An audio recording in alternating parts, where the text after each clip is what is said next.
Hi everyone, this is Arcadius and welcome back to Naval Creed. Today we'll be reviewing the next American carrier, that being Lexington. This ship actually has two sister ships, and I have renamed both of them.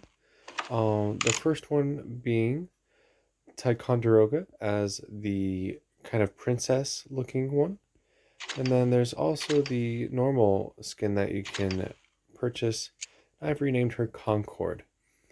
Um, Honestly, both of these skins are really good. Actually, I might stick with this one today. And we're going to stick with this one. And we're going to be going over the first air group that we have.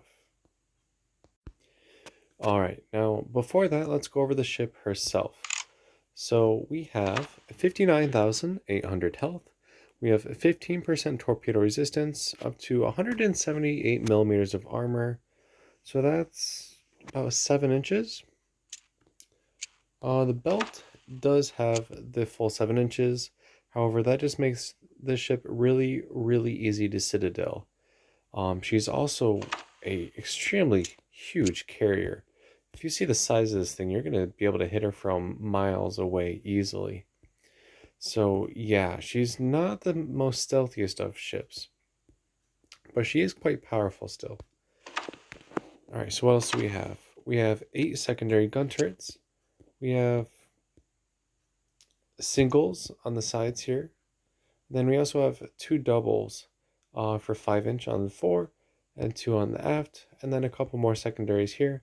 I don't think there's any on this side. Oh, there are. Okay, so it looks like she might have more than just those 8 secondaries. Looks like she might have 12 altogether. So secondaries, I mean, no carrier is really going to be good with secondaries besides Graf Zeppelin, but at least she has more than Ranger. Anti-aircraft guns, we have 53 of them. Pretty good middle range. And outer and inner are there, but your middle range is going to be the most powerful that you have. Of course, as a carrier, she has the special anti-air defense capability. And then for speed, we have 33 knots. So she's not necessarily slow, but she's not necessarily fast either. But for her size, that's pretty good. And then she is able to carry 90 aircraft total. So a lot more than Ranger's 70. So we get 20 more aircraft now. Her fighters, can they be upgraded? Actually, all 3 of her aircraft can be upgraded. So yeah, we get more health, faster speed, better kill efficiency, but less ammo. All positives with the torpedo bombers, and all positives with the dive bombers as well. Alright, so here is the important difference between these 2 bombers.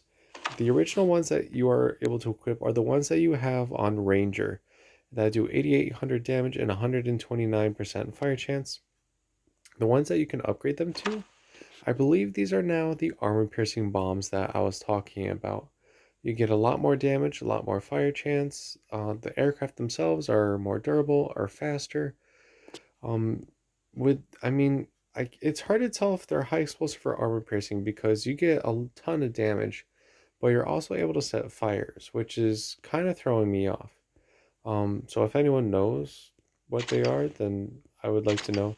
Regardless, though, not only do you have really powerful bombs, but they are now even stronger. However, she is a matchmaking tier 8, so now we start seeing really, really powerful anti-aircraft ships, such as North Carolina, Massachusetts, Richelieu. Yeah, so it's not such a walk in the park with the carriers anymore. You actually have to fight for all the damage you can get, and you're also going to lose a ton of your aircraft while you do so. But that's okay. So today's layout is the stock layout of 2 fighter squadrons of 6 fighters each, 1 torpedo bomber squadron of 6 torpedo bombers, and then 1 dive bomber squadron of 6 dive bombers. Now, there's no real good balanced strike and defensive layout for this ship specifically. It's kind of a mix of only balanced and strike. There's not really a defensive one. So that we'll go over the rest of the air groups later in the week. for today and the day after, but today we'll just be going over this one. So without further ado, let's toss her into a game and see how we can do. Alright, you may have yourselves a game. We have one carrier, bunch of cruisers, and only one destroyer, so no battleships at all, which is pretty good.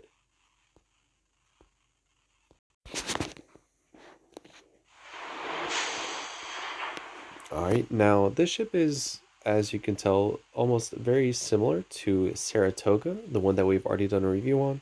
However, she is only able to equip the 5-inch secondaries, or dual-purpose secondaries. She is not able to equip the 8-inch guns that Saratoga can. Honestly, it doesn't really matter either way. You just get a little bit more anti-aircraft defense with this. And you're not supposed to be anywhere near secondary range anyways, so it doesn't really matter. Alright, so let's bring our fighters out because I feel like we'll need those first. And then let's see here. Baltimore, Prince Heinrich, and that's about it that have really strong AA. So we can afford to keep our fighters and our strike aircraft separate.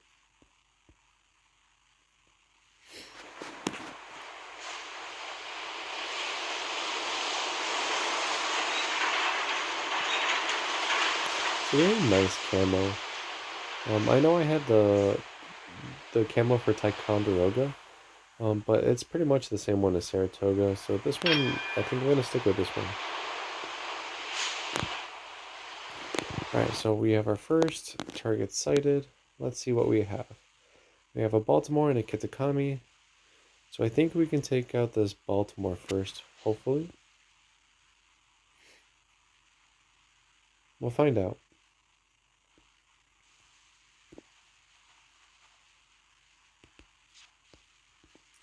And you guys need to be over here more.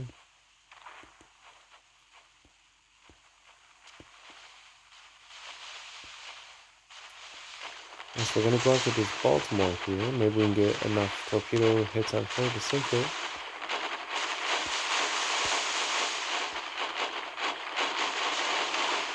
So we have already lost 2 of our aircraft. But that's a pretty good drop, really close drop. There we go, alright. Well, let's bring out our dive bombers for this Kitakami.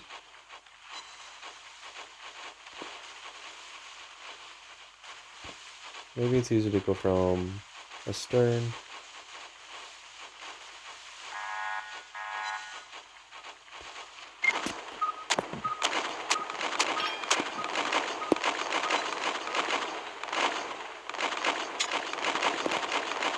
Looks like we're gonna just be able to barely dodge here, maybe?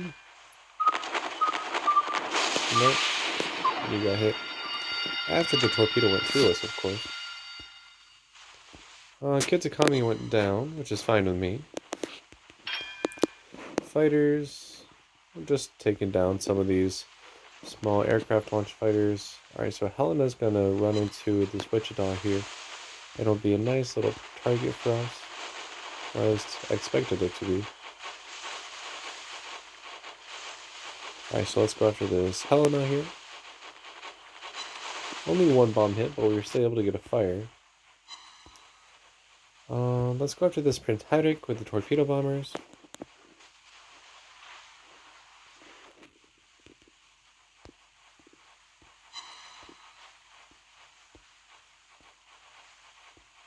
Now let's bring our fighters back over here because the carrier is going to be focusing on the ships over here now.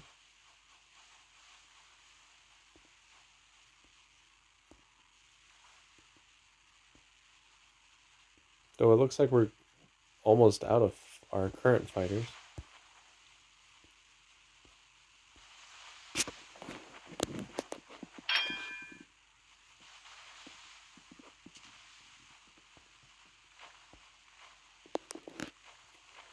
Alright, let's see if we can drop our torpedoes like this.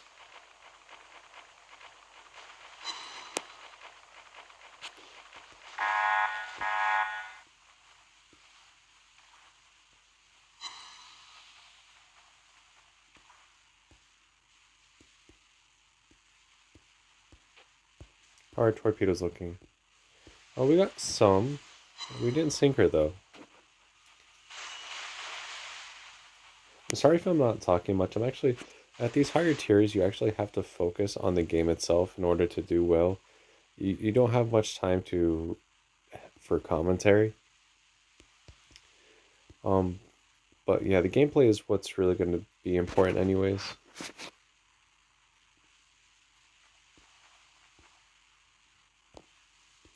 All right, so let's dive bomb this Concord.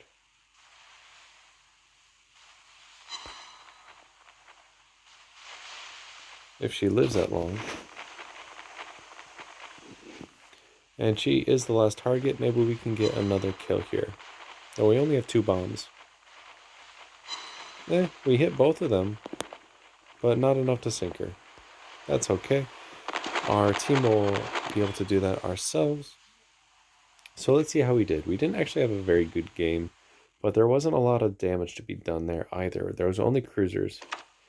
Yep, 65,000 damage, 1 ship sunk, 7 torpedo hits, 3 bomb hits, 16 aircraft shot down, 1 fire, 1 flooding for almost 3,000 base XP, 5,000 damage in fires, 52,000 in torpedoes, and 7,000 in bombs. So honestly, not a very good game. Hopefully we'll have better games later this week. But for right now, that was the first setup. 2 fighter squadrons, 1 torpedo bomber squadron, and 1 dive bomber squadron. So for tomorrow's video, we'll be going over mod 2, which has 1 fighter squadron, 2 torpedo bomber squadrons, and 1 dive bomber squadron. So again, thank you for watching and take care.